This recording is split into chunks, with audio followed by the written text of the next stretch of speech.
What's up, everybody? Big D, Derek Lambert. Make sure y'all hit that like and subscribe. Check me out on Instagram, Twitter, Facebook. Got a Discord group of recovery. I've got a Facebook group called Rewired Addiction, Derek Lambert. I'm trying to get that to grow. I'll notice there's a lot more interaction on Facebook where you can actually contact and discuss things instantaneous without necessarily typing a comment out here on YouTube. I want you guys to comment down in the comment section what your experience with withdrawal has been like and how you got clean, okay? If you're still in active addiction, just say, I'm still fighting the fight, all right? Hashtag still fighting the fight. Now, if you need help, hit me up. I can try my best to get you in the right direction and get you some resources. If you need help getting treatment, trying to get into rehab, trying to get something to better your life, hit me up, because that's what I do today. I am lucky today to be able to do the very thing I've been trying to do for 4 years and now be able to help people do it. This has just been a vlog. My YouTube was me 5 days off heroin. You guys saw it, and I'm going to be a little bit blunt on this one, okay? I'm going to be a little bit blunt. I'm just going to keep it real with you. I was fucked up. My head was so not f***ing right. I was miserable. I was alone. I was depressed. I was still restless legs. I had to talk. Someone had to hear me, and I turned the camera on. But the whole reason I flipped my camera on to begin with, because this guy named Lucas Skurlock, who was smoking a blunt on his back porch, talking about heroin withdrawal and what it was like. And I could relate to everything he was saying. He was talking about me, you know? Just the same way I get people who comment on my day 5, day 7, and even today, they relate to what I'm saying, right? They're like, you're talking about me.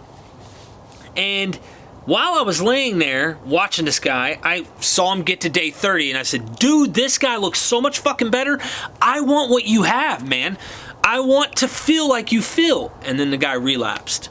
He relapsed on YouTube and shot up on camera and had his whole YouTube channel completely removed. His whole YouTube channel was eliminated. The guy totally lost everything that he had, and then contacted me about a year and a half later. I was somewhere at a year and a half mark, and he said, dude, that was me. I did a video where I thanked him. I was like, thank you, bro. And he reached out. He was in a halfway house. Who knows? I might hear from him again. Now, that being said, day 5, what the hell would I do if I relapsed? Would I do what I did again? I'm gonna go ahead and tell you guys up front. Before I say yes or no, okay, I want you to understand something. Remember that video I did called How I Quit Heroin? If you didn't, I'm in the backyard. It looks like it's snowing, but it's really the ashes from the fire. I had a fire pit in the backyard, and I had some really good, music playing in the background, real subtle, emotional music. And I did it on purpose because I really wanted to motivate people. I find music to be philosophically motivational, and it helps people want to. Sometimes it'll even change people's minds because we have dogmas and we have ideas that we believe, and sometimes music can break right through that and get right to the heart, just get to it. How I quit heroin. Well, I locked my keys up with my family. I didn't have a way of contact because my phone gave up. All these things, the same things that a rehab would tell you, right? They'd say, all right, people, places, and things. Your cell phone, let's get rid of that. You shouldn't be able to leave. You need to be in a safe zone. You need to be physically, separated from the drugs, etc., etc. All that was rehab. Technically, what I did was an at-home rehab. But would I do it again? Not the way that I did it. And I get a lot of people who call me all the time. I want to go ahead and tell you right now, I do not recommend you staying at home on your couch detoxing. Can people do it? I did it, okay? That does not mean that I could do it again.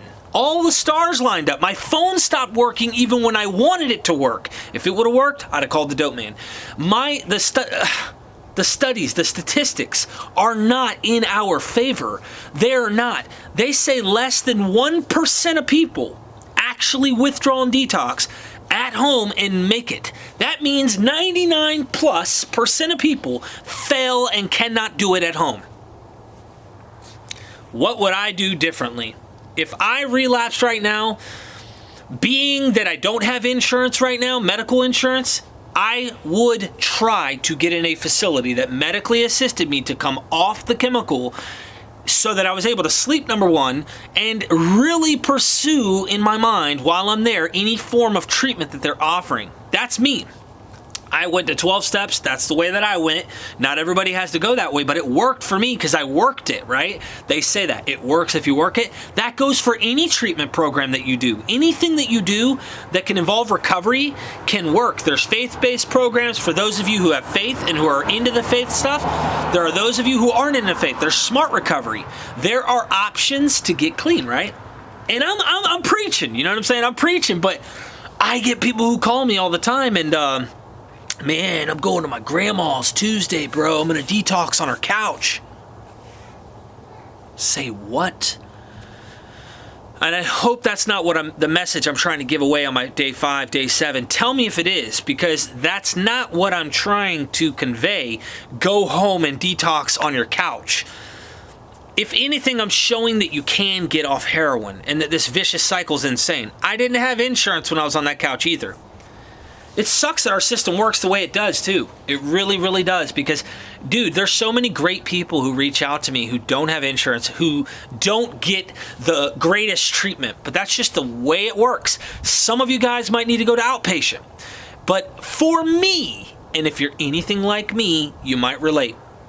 For me, I finally wanted to be able to wake up and not need anything, go to sleep and not need anything, and for me, any chemical that I was going to put in my head, for me, okay, and I could talk to my pops from Canada, double PhD, the guy's brilliant. You know, he's done neuropsychotherapy, or I think I'm pronouncing that correctly. For 20 years, he was working in a hospital, and he's told me, Derek, you know, MDs and such, they do believe in medicine, and medicine can help, and he says it can help. He says, but the underlying issues aren't touched by the medicine. The medicine can sometimes become a crutch so that people can work on the underlying issues. The reason I used to begin with. That is why I wanted to get clean, so I could really deal with those issues. And for me, it was harder for me to tap into that emotion and tune into the underlying reasons why I used to begin with while I was taking substances. I felt like Suboxone was the closest to me being able to feel normal and not feel like I'm trying to abuse something one time I was using it. But I just needed to get clean, right? Thankfully, there's rehabs now that actually have maintenance substance programs where they have MAT programs and abstinent programs all in the same facility, like the one that I'm working for right now, Wavelengths. That's a good place. That place actually has both options for whatever the addict who's in there is wanting to choose. I'm saying all this just to say, it's life or death. I'm not going to play games and go on my couch if I have options. I would rather have medicine that can help me sleep. That feeling of kicking and being miserable on my couch was the last thing I ever want to feel again. Then on my bed, I couldn't sleep in the bed with my wife because I felt sticky. I felt ucky. I felt like I did not want to touch her skin. My skin felt weird touching her skin. You know what I mean? It felt like I was gross. I wanted to be out of my body. So I went in the room next door and I'd sprawl out, and the cold fan helped me feel good. And just being able to, I don't know, sprawl out and not feel warmth of other body on me, it helped me early on. It's so important, you know, that we have good treatment. And so many people think I'm just going to detox on my couch and I'm going to get it. It doesn't work that way. Just getting off the drug is the very beginning. All the statistics and science behind this thing says you're most likely going to keep going back. You're going to relapse. You're going to struggle. This is why we got to try and get to the underlying issues. And that's where long-term treatment, long-term recovery is important. I mean, 30 days can do something and it can change people, but 60, 90 days is a whole nother level at which I think you have more of a chance of being successful. That's what I would do. Honest to God, no bullshit. I would go to a facility because I know that a doctor would give me something. I mean, dude, all I wanted to do was feel better when I was detoxing. That's all I wanted to do was feel better. There's no if you have not detoxed or withdrawn from heroin, you know, that pain is unparalleled to pain that we experience, because it's not just physical, it's mental terror, it's mental agony, because you're up, you can't sleep, you can't get comfortable, and you're physically hurting, and you have to endure it unless somehow a doctor helps assist you. For me, I needed to change everything. Oh, some of the hesitations that I hear, like guys who've watched my channel that want to get clean and stuff. Man, I got a job. I'm not trying to lose my job going to the treatment center. I'm not trying to lose my job going to any type of inpatient. And I get it. I'm not here to convince you that. I'm just here to tell you these guys are still in active addiction, right? They're still using. And they're just killing themselves, you know, doing this stuff, man. This heroin is no joke out here today. It's fentanyl. You guys text me. Shoot me a message. Tell me what you think. Comment in this video. Let me know what your thoughts are on all this. Because you're not alone, man. I want you guys to make your own YouTube channel. I want you guys to have your own thing. I really believe in what you guys do. And I leave room for everybody to have an avenue that says something works for them. But I don't want to tell you that is what works for everybody. That's why I never say, oh, Suboxone's the way. Methadone's the way. Kratom's the way. Smoking weed's the way. Taking psilocybin mushrooms is the way. You need to get ibogaine is the way. I don't tell you what's the way. All I can tell you is what worked for me, man. And I'm almost 4 years and 2 months clean off all substances. Rewired addiction. Rewiring the mind. Rewiring this. And Dr. B, I've interviewed, says the frontal lobar cortex connected to the midbrain. You know, there's a connection, a rewiring of the neurons in the brain, right? The behaviors change. The way your brain works change. It changes. So I'm going to leave that with hit me up, check me out on Facebook, check me out on Instagram. Like, people actually phone call me and we talk. And I'm here to kind of walk you through my personal experience and my own ideas about some of these things for myself, because I've heard success stories in other routes. But for me, I know what it takes to get clean. I know how much pain and how much going completely abstinent without a doctor. This is why I don't recommend going that route. I recommend really going to a facility to get real help and treatment. They can check your vitals. They can see if you have hepatitis. They can do all these things if you've been shooting up. If you haven't been shooting up, it doesn't matter, because you're not trying to act like the doctor, you know? It's not easy, you know, but when you have people there with you and you're not alone, it is easier.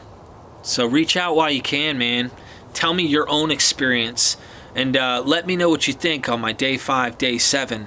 If I had the chance to go back, if I had to, I wouldn't lay in my couch and do that. I would have gone somewhere, somehow.